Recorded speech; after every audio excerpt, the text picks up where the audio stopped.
जय गुरु। एही शारदीय विजया दशमी अवसर रे समस्तंकु हार्दिक अभिनंदन। परम प्रेममय श्री श्री ठाकुरंक दया करुणा परसरे समस्तंक जीवन पुलकित होई उठु एवं इष्ट प्रत्यार्थी कर्म करी जीवन धन्य हो, यह ही परम पितांक पाखरे मोर एकांत प्रार्थना। माँ दुर्गांक संबंधरे आलोचना श्री श्री ठाकुरंक सानिध्य तुलनात्मक भाव बहुबार होईछि। तार प्रधान कारण बंगला 1355 साल ठारू प्रतिवर्ष विजया दशमी उपलक्षे श्री श्री ठाकुर आशीर्वाणी देउथिले। सही आशीर्वाणी भितर देई से नाना रकम रे व्यक्त करिसंती शारदीय पूजार प्रकृत रहस्य एवं जगत मातांकर प्रकृत स्वरूप।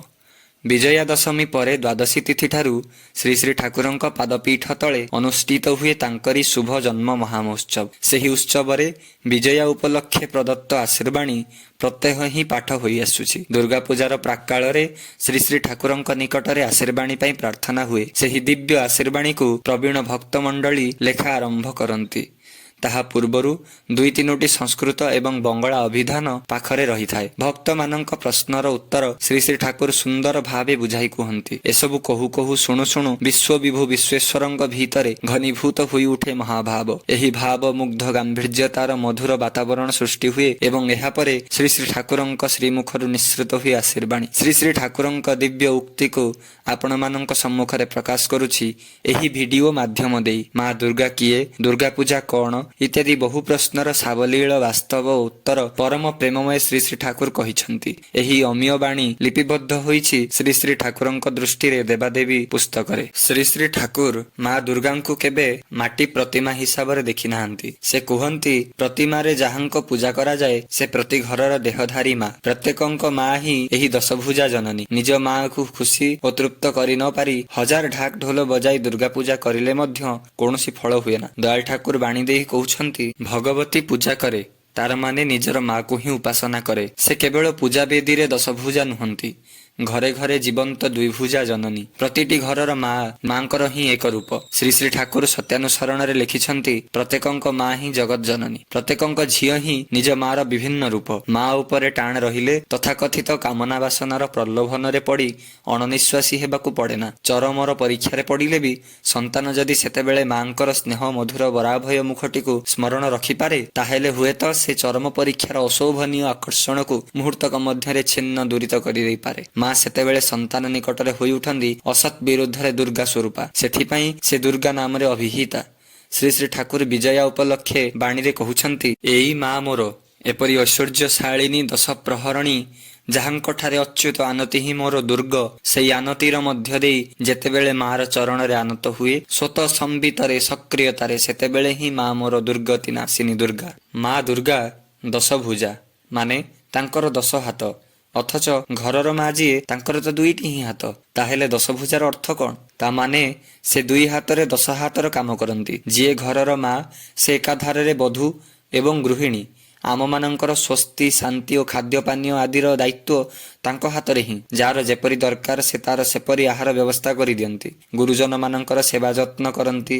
लघुजन अर्थात पिला छुआंकर शिक्षा लालन पालन भल मंद दिगरे नजर रखती। ता व्यतीत बाहरर आत्मीय बंधु बांधव घर को आसिले सेमानंकर सुख सुविधा देखिबा एवं यथाविहित परिचर्या करिबा तांकु देखिबाकू पड़िथाए। एई समस्तंकु बजाय रखी संसार को टिके साश्रय करी कि भावरे करा जाए तार प्रचेष्टा मध्य तांकर थाए। एही भावरे गृहस्थलीर सबु दिग को समान भावरे लक्ष्य रखी सबु काम सुंदर सुष्ठु भावरे करि चालंती। जेउ माँ चलती कथारे कुहा जाए तांको संबंधरे सते जेपरि 2 हाथरे 10 भुजार काम करुछंती। एहा हेला 10 भुजार तात्पर्य। सेथिपाई पूर्ण नारीत्वर प्रतीक माँ दुर्गांकु आमे 10 भुजा रूपे देखु एवं प्रति घरर माँ ही सेही दुर्गा स्वरूपा। माँकर 10 हाथरे त्रिशूल, पाश, परशु, धनुर्बाण प्रभृति 10 रकमर अस्त्र साजिछि। तेणु से 10 प्रहरण धारिणी मध्य। ए अस्त्र गुड़िक कौन? श्री श्री ठाकुर कहउछंती एगुड़िक मातृ ऐश्वर्यर विभिन्न शक्ति जहाद्वारा माँ असत बा असुर शक्ति को पराभूत और प्रतिहत करती। पराभूत करी स्वीय संतान गणक रक्षा करती। तांकर एई रूप संबंधरे श्री श्री ठाकुर कहउछंती दुर्गति नाशिनी होई 10 प्रहरण धारण करी संतान संरक्षण रे नियोजिता। क्षेपणार्थक अस धातुरु अस्त्र शब्दटी उत्पन्न होईछि। सेथिपाई अस्त्र मांकर अंगभूषण मात्र नुहे। एगुड़िक से असुर दलनार्थ क्षेपण अर्थात प्रयोग करती। तार माने ଅସୁର ପ୍ରକୃତି ସମ୍ପନ୍ନ ଲୋକମାନଙ୍କ ପ୍ରତି ଶକ୍ତି ପ୍ରୟୋଗ କରି ମା ସେମାନଙ୍କ ଅନ୍ତରର ଅକଲ୍ୟାଣକାରୀ ଝୁଙ୍କକୁ ରୁଦ୍ଧ ତଥା ବିନାୟିତ କରନ୍ତି। ତେଣୁ ତ ସେ ଅସୁର ଦଳିନୀ। ଶ୍ରୀ ଶ୍ରୀ ଠାକୁର କହୁଛନ୍ତି, ଭିନ୍ନ ଭିନ୍ନ ଅସ୍ତ୍ର ଭିନ୍ନ ଭିନ୍ନ ଅସୁରଙ୍କ ବିରୁଦ୍ଧରେ ପ୍ରୟୋଗ କରନ୍ତି ମା। ଚଣ୍ଡ, ମୁଣ୍ଡ, ଶୁମ୍ଭ, ନିଶୁମ୍ଭ, ମହିଷାସୁର ପ୍ରଭୃତି ଅସୁର ଦଳଙ୍କୁ ଦମନ କରିଛନ୍ତି ସେ। ଅସୁର କିଏ ବା କେଉଁମାନେ? ଗୀତାର 16 ଅଧ୍ୟାୟରେ ଭଗବାନ ଶ୍ରୀକୃଷ୍ଣ ଅସୁର ପ୍ରକୃତି ସମ୍ପନ୍ନ ଲୋକଙ୍କୁ ଅତି ସୁନ୍ଦର ଭାବରେ ବିବୃତ କରି କହିଛନ୍ତି। ଭଗବଦ୍ ଗୀତାର 16 ଅଧ୍ୟାୟର 4ଥ ଶ୍ଲୋକରେ ଦମ୍ଭୋ ଦର୍ପୋଭିମାନଶ୍ଚ କ୍ରୋଧ ପାରୁଷ୍ୟମେବ ଚଃ ଅଜ୍ଞାନଂ ଚାଭିଜାତସ୍ୟ ପାର୍ଥ ସମ୍ପଦ ମାସୁରୀମ୍। ଶ୍ରୀ ଶ୍ରୀ ଠାକୁର ଏହାକୁ ସୁନ୍ଦର ଭାବରେ ବୁଝାଇ କହୁଛନ୍ତି। ଶ୍ରୀକୃଷ୍ଣ ଏହି ଶ୍ଲୋକରେ କହୁଛନ୍ତି, ଅସୁର ପ୍ରକୃତି ସମ୍ପନ୍ନ ମଣିଷଙ୍କର ଥାଏ ଦମ୍ଭ, ଦର୍ପ, ଅଭିମାନ, କ୍ରୋଧ, ନିଷ୍ଠୁରତା ଏବଂ ଅଜ୍ଞାନତା।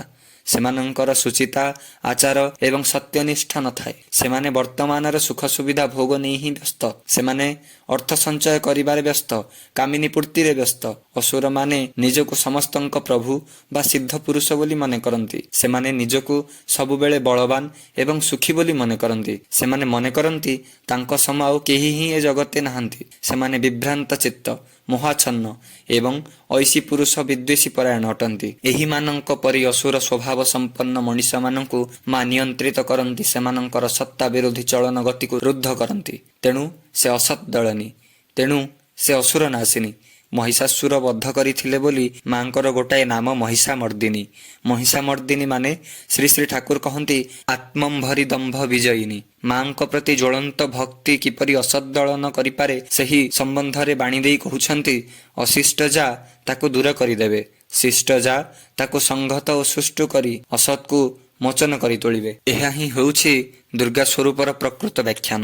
ଦୁର୍ଗା ପୂଜା ଶରତ କାଳରେ ହୁଏ ବୋଲି ମା ଦୁର୍ଗାଙ୍କ ଆଉ ଏକ ନାମ ଶରଦା। ଥରେ ଶ୍ରୀ ଶ୍ରୀ ଠାକୁର ଶରଦା କଥାର ଅର୍ଥ ଜାଣିବା ପାଇଁ ଚାହିଁଲେ। କୁହାଗଲା ଶରତ କାଳରେ ପୂଜା ହେଉଥାଏ ବୋଲି ତାଙ୍କ ନାଁ ଶରଦା। କିନ୍ତୁ କାରଣ ପୁରୁଷ ଯିଏ, ସେ କେବଳ ଶବ୍ଦାର୍ଥ ଶୁଣି ତୃପ୍ତ ନୁହନ୍ତି, ସେ ବିଷୟର ମୂଳ କାରଣକୁ ଧରି ଶିଖାନ୍ତି। ତେଣୁ ପୁଣି ପଚାରିଲେ କେଉଁ ଧାତୁରୁ ହୋଇଛି? ଅଭିଧାନ ଦେଖି କୁହାଗଲା ଶରଦା ବା ଶରଦ ଆସିଛି ଶ୍ରୁ ଧାତୁରୁ, ଅର୍ଥାତ୍ ହିଂସା।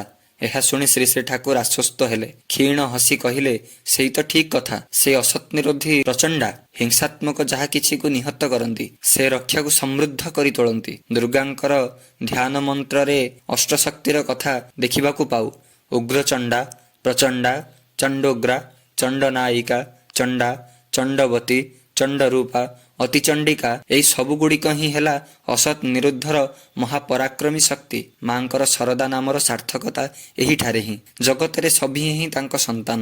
ମା ସନ୍ତାନର ମଙ୍ଗଳ ସର୍ବଦା ହିଁ କାମନା କରନ୍ତି। ସମସ୍ତଙ୍କୁ କୋଳରେ ଜାବୁଡ଼ି ଧରିବାର ଇଚ୍ଛା ତାଙ୍କର ଖୁବ୍ ହିଁ। ତେଣୁ ସେ ଜଗଦ୍ଧାତ୍ରୀ। ଜଗଦ୍ଧାତ୍ରୀ ଅଭିଧାର କାରଣ ବ୍ୟାଖ୍ୟା କରିବାକୁ ଯାଇ ପରମ ଦୟାଲ ଶ୍ରୀ ଶ୍ରୀ ଠାକୁର କହିଲେ, ସେ ବିକ୍ଷୁବ୍ଧତା ଓ ବିଚ୍ଛିନ୍ନତାକୁ ସୁସଂଶ୍ଳିଷ୍ଟ କରି ତୋଳନ୍ତି। ପୁଣି କହୁଛନ୍ତି, ମା ସମସ୍ତଙ୍କର ହିଁ ମା, କାହାକୁ ଛାଡ଼ି ନୁହେଁ, କାହାକୁ ବାଦ୍ ଦେଇ ନୁହେଁ, କାହାକୁ ପରିତ୍ୟାଗ କରି ନୁହେଁ। ଶ୍ରୀ ଶ୍ରୀ ଠାକୁରଙ୍କର ଏହି ବାଣୀରୁ ଜଣାଯାଉଛି ଯେ ମା କେବେ ବି ନିଜ ସନ୍ତାନର ବଳି ଚାହେଁନା। ସେ ଅଟନ୍ତି ଜଗଦ୍ଧାତ୍ରୀ। ଶ୍ରୀ ଶ୍ରୀ ଠାକୁର ବଳି ସମ୍ବନ୍ଧରେ କହୁଛନ୍ତି, ଅନେକ ଜାଗାରେ ଦୁର୍ଗା ପୂଜାରେ ବଳିଦାନ କରାଯାଏ। ମାଙ୍କ ସମ୍ମୁଖରେ ଛାଗଳ, ମଇଁଷି ଇତ୍ୟାଦିଙ୍କର ଗଳା କଟାଯାଏ। ଏହା କି ପୂଜା? ଯାହାକୁ କଲ୍ୟାଣୀ, ବିଶ୍ୱ ଜନନୀ ବୋଲି ଏତେ ଗାଥା କହୁଛୁ, ସେ କ'ଣ ମହିଷି ଛାଗଳର ଜନନୀ ନୁହନ୍ତି? ସେ ତ ପିମ୍ପୁଡ଼ିର ବି ଜନନୀ, ସମସ୍ତଙ୍କର ମା। ମାଙ୍କର ସାମ୍ନାରେ ସନ୍ତାନକୁ ହତ୍ୟା କଲେ ସେ କ'ଣ ପ୍ରୀତ ହୁଅନ୍ତି? ବିବେକ କ'ଣ କହେ? ବଳି ହେଲା ଉତ୍ସର୍ଗ, ଅର୍ଥାତ୍ ମାଙ୍କ ଚରଣରେ କାମନା, ବାସନା, କ୍ରୋଧ, ଲାଳସା ପ୍ରଭୃତି ବୃତ୍ତିଗୁଡ଼ିକୁ ଉତ୍ସର୍ଗ କରିବା ଏବଂ ତାଙ୍କ ସେବା ଯେପରି କରିପାରୁ ସେ ଆକୁତି ଯେପରି ଆସେ ସେପରି ଭାବରେ ଭାବାୟିତ ହେବା। ପରମ ଦୟାଲ ଶ୍ରୀ ଶ୍ରୀ ଠାକୁର ଅଭିଧାନ ଖୋଲି ଆମକୁ ଦେଖାଇଦେଲେ, ବଳି ଶବ୍ଦ ଆସିଛି ବଳ ଧାତୁରୁ, ମାନେ ବର୍ଦ୍ଧନା। ମାଙ୍କ ପୂଜା କଲେ ପରମୋତ୍କୃଷ୍ଟ ଲାଭ ହୁଏ ଏବଂ ବଳିୟାନ ହୁଏ। ମାଙ୍କ ପୂଜା କରି ମଣିଷ ସମ୍ବର୍ଦ୍ଧିତ ହୁଏ। ଦୁର୍ଗା ପୂଜାର ଚତୁର୍ଥ ଦିବସରେ ଅର୍ଥାତ୍ ଦଶମୀରେ ଦୁର୍ଗା ପ୍ରତିମାଙ୍କର ବିସର୍ଜନ ଦିଆଯାଏ। ବିଜୟା ଉତ୍ସବ ପାଳନ କରାଯାଏ। ଗୁରୁଜନମାନଙ୍କୁ ପ୍ରଣାମ କରାଯାଏ। ଲଘୁଜନମାନଙ୍କ ପାଇଁ କଲ୍ୟାଣ କାମନା କରାଯାଏ। ସମବୟସୀମାନଙ୍କ ମଧ୍ୟରେ ଆଲିଙ୍ଗନ ଓ ପ୍ରୀତି ସମ୍ଭାଷଣ ଜ୍ଞାପନ କରିବା ଆବଶ୍ୟକ। ଏହି ବିସର୍ଜନର ତାତ୍ପର୍ଯ୍ୟ କ'ଣ? ମାକୁ କ'ଣ ଜଳରେ ବୁଡ଼ାଇ ଦେବା କ'ଣ ଠିକ୍ ବିସର୍ଜନ? ନା। ବିସର୍ଜନ ଶବ୍ଦଟି ଭାଙ୍ଗି ଦେଇ ଶ୍ରୀ ଶ୍ରୀ ଠାକୁର କହିଲେ, ଶବ୍ଦଟି ବିଶ୍ରୁତ ଧାତୁରୁ ଉତ୍ପନ୍ନ ହୋଇଛି। ବିଶେଷ ପ୍ରକାରେ ସୃଷ୍ଟି କରିବା। ଯେଉଁ ମାତୃପୂଜା ଆମେ କଲୁ ସେହି ମାଙ୍କର ସର୍ବମଙ୍ଗଳକାରିଣୀ ସ୍ନେହ ସୁନ୍ଦର ଭାବ ଚରିତ୍ରକୁ ନିଜ ଅନ୍ତରରେ ବିଶେଷ ଭାବରେ ସୃଷ୍ଟ ଅର୍ଥାତ୍ ଦୃଢ଼ ନିବଦ୍ଧ କରି ତୋଳିବା ଦରକାର। ଆମେ ଯେଭଳି ସେହି ଦିବ୍ୟ ଭାବରେ ଭାବିତ ହୋଇ ଉଠୁ, ମାଙ୍କ ସେବାରେ ଆଉ ବୃତ୍ତିଗୁଡ଼ିକ ନିୟୋଜିତ କରୁ, ସେଭଳି ହିଁ ବିସର୍ଜନର ସାର୍ଥକତା।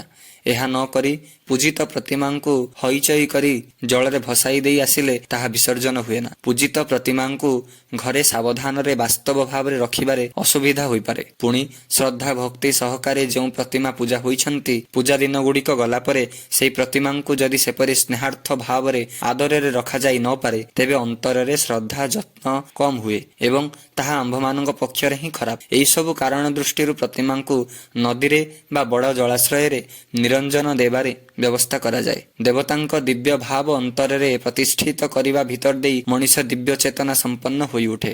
ଏହି ଭାବେ ବିଶ୍ୱବିଭୁ ପରମ ପ୍ରେମମୟ ଶ୍ରୀ ଶ୍ରୀ ଠାକୁର କେତେ ସୁନ୍ଦର ଭାବରେ ବ୍ୟକ୍ତ କରିଛନ୍ତି। ବାଣୀ ମାଧ୍ୟମରେ ବିସର୍ଜନ କଥାରୁ ବାଣୀ ଦେଇ କହୁଛନ୍ତି, ମନେକର ନା ମାଙ୍କୁ ବିଜୟା ଦଶମୀରେ ବିସର୍ଜନ ଦେଇଛ, ବରଂ ଭାବ ସେହି ଦଶଭୁଜା ଦଶ ପ୍ରହରଣ ଧାରିଣୀ ଅସୁର ଦଳନୀ ସେହି ମା ତୁମଠାରେ ହିଁ ଉତ୍ସୃଜିତ ହୋଇ ଜୀବନ୍ତ ଦୀପ୍ତିରେ ତୁମ ଜୀବନରେ ଜୀବନ୍ତ ହୋଇ ଉଠିଛନ୍ତି। ତେଣୁ ସେହି ଶୁକ୍ଳ ଦଶମୀ ବିଜୟା ଆମ ସମସ୍ତଙ୍କର ଅସ୍ତିତ୍ୱର ନିକଟରେ। ଶେଷରେ ବିଜୟା ଦଶମୀ ଉପଲକ୍ଷେ ଶ୍ରୀ ଶ୍ରୀ ଠାକୁରଙ୍କ ପ୍ରଦତ୍ତ ଏକ ଆଶୀର୍ବାଣୀ ପାଠ କରି ଏହି ଆଲୋଚନାକୁ ବିରାମ ଦେବି। ମା ପ୍ରତି ପ୍ରତ୍ୟେକର ଭିତରେ ସତ୍ ସନ୍ଦୀପନା ନେଇ ଅସତ୍ ନିରୋଧୀ ତାତ୍ପର୍ଯ୍ୟରେ ମୂର୍ତ୍ତ ହୋଇ ରୁହନ୍ତୁ। ତାଙ୍କ ଆଶୀର୍ବାଦରେ ଆମର ପ୍ରତିଟି ମୁହୂର୍ତ୍ତ ବିଜୟା ଉତ୍ସବରେ ବୈଜୟନ୍ତୀ ବିକାଶ ବିଭବରେ ବିଭବାନ୍ୱିତ ହୋଇ ଉଠୁ। ନିଷ୍ଠା, ମାତୃନିଷ୍ଠା, ଆନୁଗତ୍ୟ, କୃତି ସମ୍ବେଗର ସହିତ ଶ୍ରୀମପ୍ରିୟ ତତ୍ପରତାରେ ମାଙ୍କର ପ୍ରତିଟି ବୈଶିଷ୍ଟ୍ୟକୁ ବିଧାୟିତ କରି ବିଶାସିତ ସଙ୍ଗତିରେ ସମୃଦ୍ଧ ହୋଇ ଉଠେ। ପ୍ରତି ପ୍ରତ୍ୟେକର ମୁଖରେ ହସ ଫୁଟୁ, ସନ୍ଦୀପ୍ତି ଫୁଟୁ, ଉର୍ଜନା ଫୁଟୁ, ଆଉ ସବୁ ନେଇ ସଙ୍ଗତିରେ ସୁସମ୍ବଦ୍ଧ ହୋଇ ଉଠୁ।